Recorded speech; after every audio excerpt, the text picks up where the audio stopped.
Hi, today I'd like to look at the 17th chapter of 2nd Nephi, which is the equivalent of Isaiah chapter 7.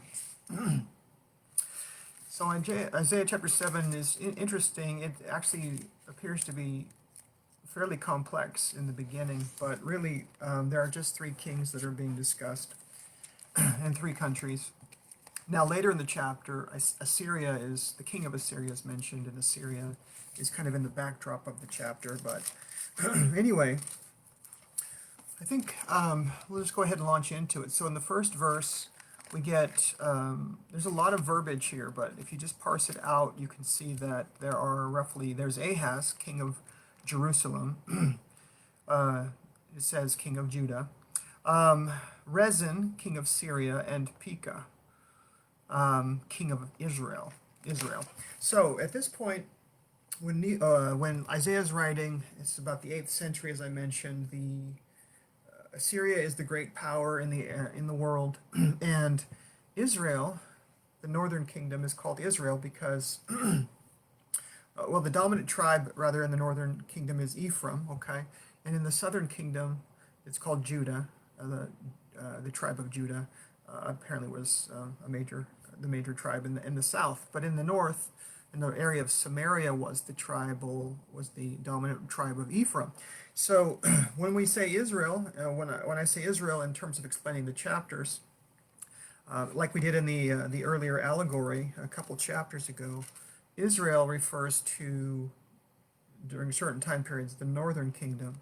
At other times, it refers to all of the tribes of Israel, including Judah and other remnants of the house of Israel. Now, anyway, so verse 2 sets it up. There are these three countries, two of which want to form alliances with Judah, and kind of become.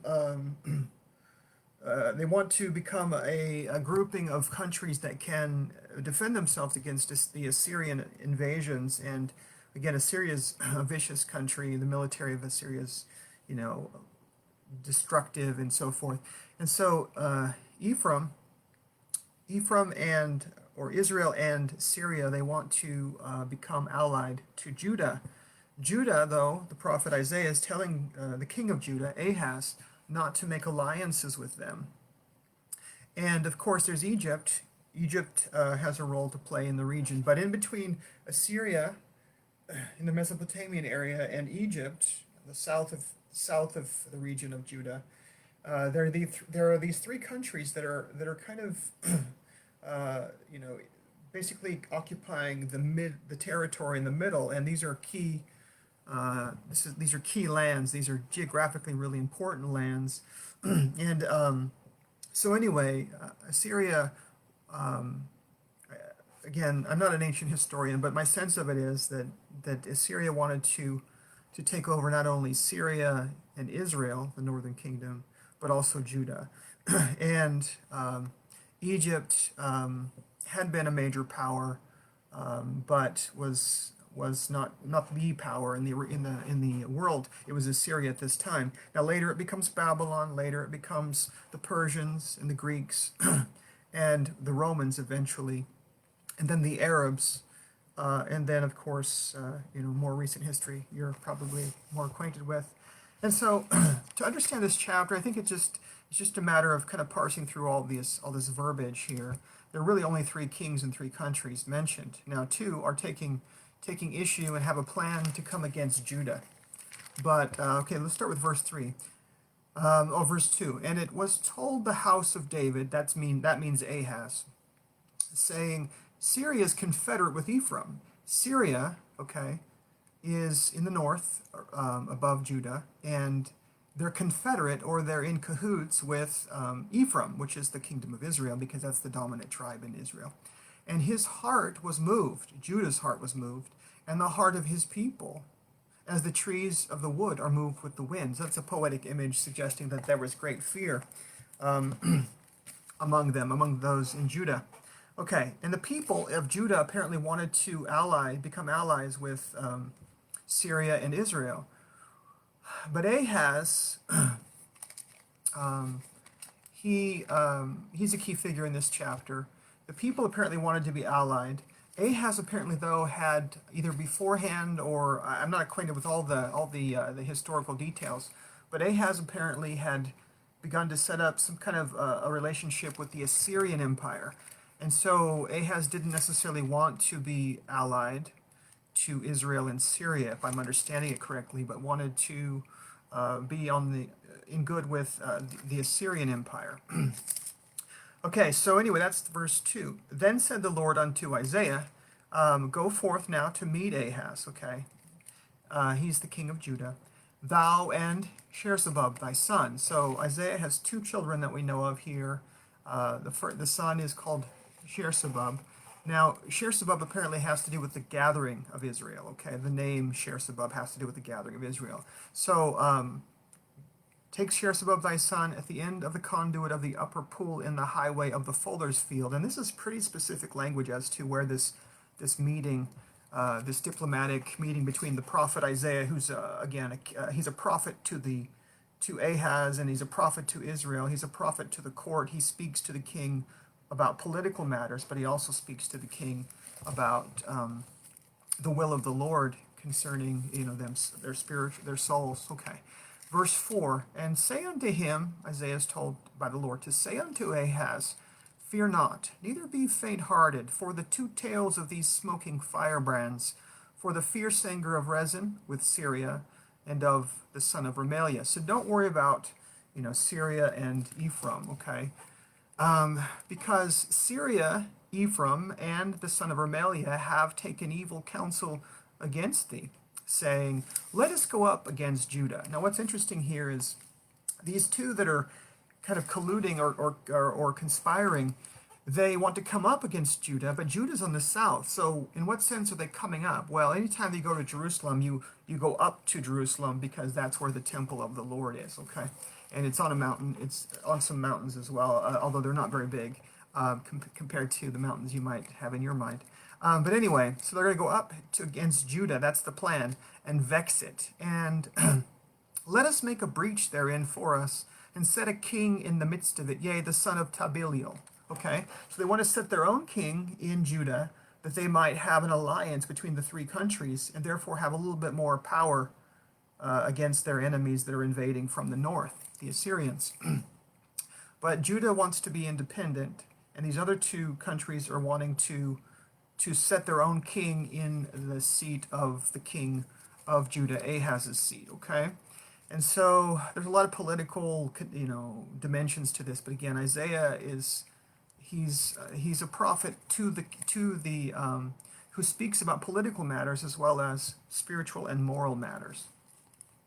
All right, verse 6 was the plan. Verse 7, thus saith the Lord God, this plan shall not stand, neither shall it come to pass.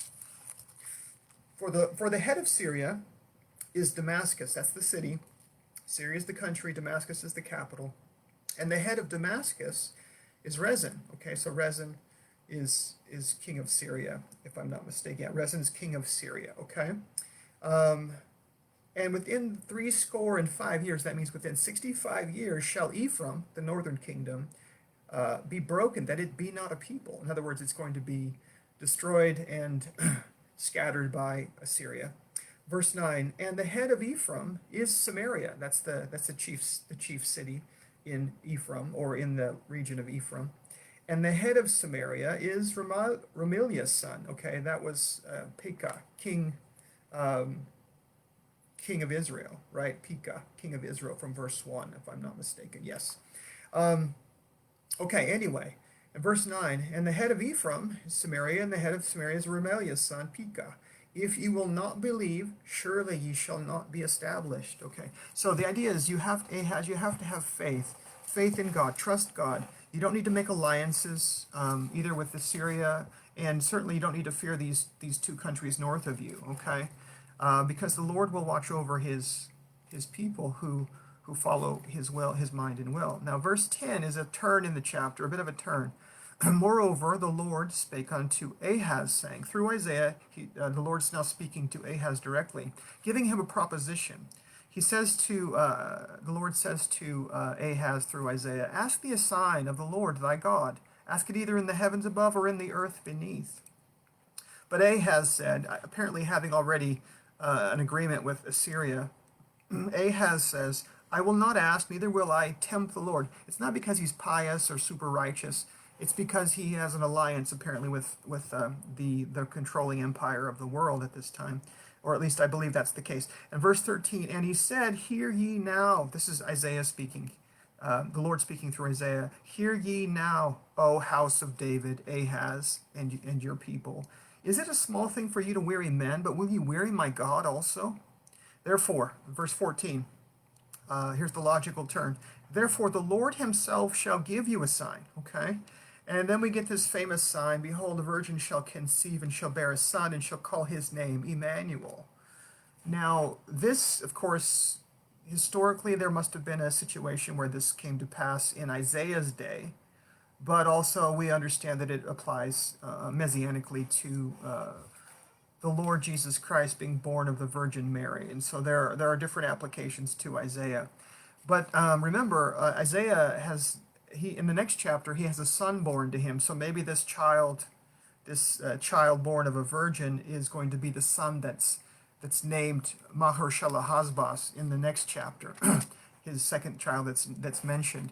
Sher-Sabab has to do with the idea of gathering, and then Maher-shalal-Hash-baz, or however you pronounce it, verse 1 of the next chapter, has to do with destruction is imminent. The name means destruction is imminent, or scattering and destruction is imminent, apparently. So one name has to do with gathering, one with Isaiah named his children to represent his message, and this is really interesting. We'll get into that in the next chapter just a little bit. So ask thee for a sign, and Ahaz says, I won't. And then Isaiah says, will you weary my God? Verse 14, therefore the Lord himself shall give you a sign, and a child will be born, a son will be born, and he will be called Emmanuel, God with us. Now, of course, in the New Testament, Jesus was named Jesus, not Emmanuel, but he was God in the flesh, and so he fulfills this, of course. And Isaiah's son was not called Emmanuel, and exactly how this precisely fits into the next chapter, the scholars seem to suggest, the few that I know of, seem to suggest that this child prophesied of is Isaiah's son that I mentioned in the next chapter. But again, the name doesn't seem to match up. In any case, it seems to have multiple fulfillments. And then it says, verse 15, butter and honey shall he eat, the child eat, okay, that he may know to refuse the evil and to choose the good. Okay, so he will be born into poverty, okay, butter and honey shall he eat, that he may know to refuse the evil and he will know to choose the good. All right, verse 16, for before the child shall know to refuse evil and choose the good, meaning before the age of accountability, or before he begins to develop his sense of right and wrong, the land that thou abhorrest shall be forsaken of both of her kings. So both Israel and Syria will be forsaken of both of her kings before the child is even of age to be accountable, apparently. Verse 17, the Lord shall bring unto thee, and speaking to Ahaz still, and upon thy people and upon thy father's house days that have not come from the day that Ephraim departed from Judah. Remember, Ephraim is the north and Judah is the south. And so days will come upon you that have not been upon you since the division of the kingdom into the north and south under two kings, the king of Assyria. So the king of Assyria will bring the judgments of God. The king of Assyria will be the instrument of the judgments of God upon Israel and later upon Judah. And this is what Isaiah is saying. So I'll give you a sign, and it will be a child, and his child, the name will have to do with God being among us, but also have to do with destruction. And it will, the sign will also apparently extend to the idea of that before the child's very old, the king of Assyria will come and destroy. Now, verse 18, and it shall come to pass in that day that the Lord shall hiss for the fly that is in the uttermost part of Egypt. We talked about the word hiss in a previous video. Here, it has to do with whistling forth or calling or summoning Egypt. Now, the fly is a destructive kind of image. The fly in Egypt will to the uttermost part from Egypt. So from Egypt will come destruction, and for the bee that is in the land of Assyria, meaning from where Assyria is in the east, um, destruction will come there, and it will come from Egypt. And so these three countries that are in the middle will be, two of which will be destroyed, and Judah itself will be threatened with destruction pretty significantly. Jerusalem itself nearly being overcome. Verse 19, and they shall come and shall rest all of them in the desolate valleys, these armies, and in the holes of the rocks, and upon all thorns, and upon all bushes. Okay, so these armies will be invading from the north, from the east, or north and south. Um, and in the same day, in one day, okay, so destruction will come in one day, which is a motif in the prophets. In that same day shall the Lord shave with a razor that is hired. So these armies will come and shave, like a razor shaves off a beard, shaves off the hair of a beard. They will shave, they will destroy. And by them beyond the river, by the king of Assyria, the head and the hair of the feet. So whenever the hair is shaved, it's a symbol of shaming the people. And it shall also consume the beard. They will be without hair. And this, of course, would be a shaming, the armies would be shaming Israel and Judah in this case. Verse 21, and it shall come to pass in that day a man shall nourish. So in that day, when this destruction comes, or after that day when the destruction has come, it says here, a man shall nourish a young cow and 2 sheep. There will be great poverty, okay?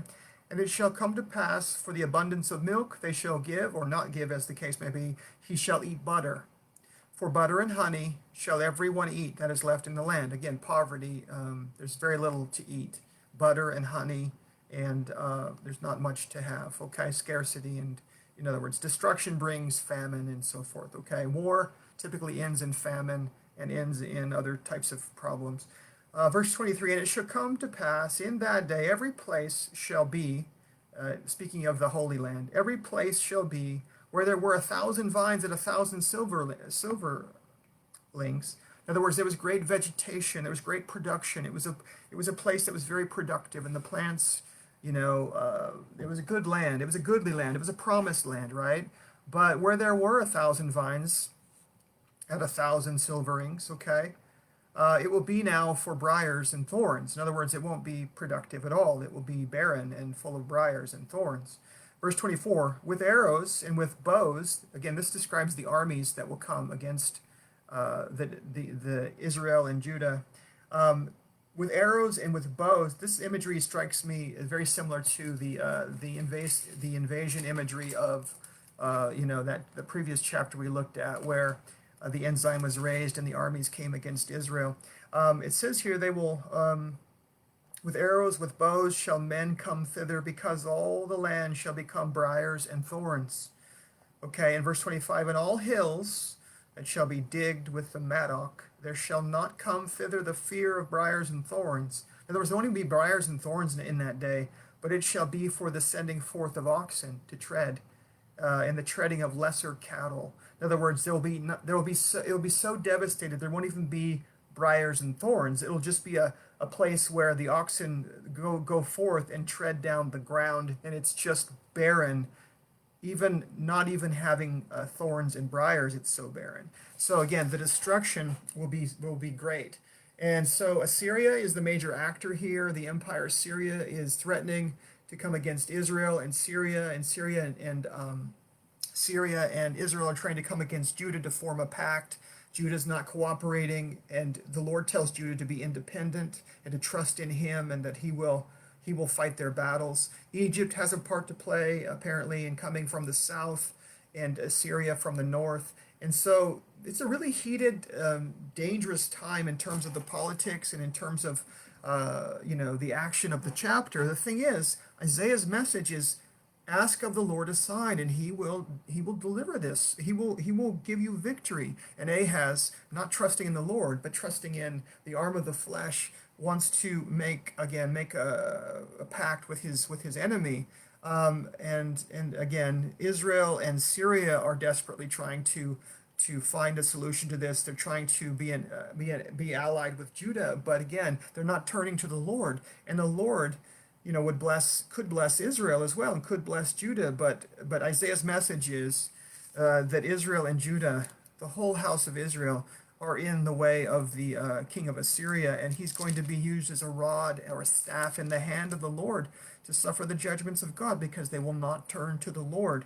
And this allegory that we talked about previously, remember it said, I'm going to take away the hedge thereof, and the fence thereof, and the tower thereof, and I will do this that Israel and Judah might be destroyed by their enemy. And this is true of the Assyrians, and later it becomes prophetically true, or historically true, we learn, of the Babylonian takeover of Judah in the region, because after Assyria, Babylon becomes the major actor, and there's further judgments upon the land, and of course Lehi and his family flee, Ishmael they flee. So, this history is really fascinating, although it's rather difficult to get to because there's a lot of names and a lot of places and so forth. But again, it's not the message is fairly simple, though. We need to trust in God and not the arm of the flesh, and we need to follow the prophet and hearken to the words of the prophet in our day.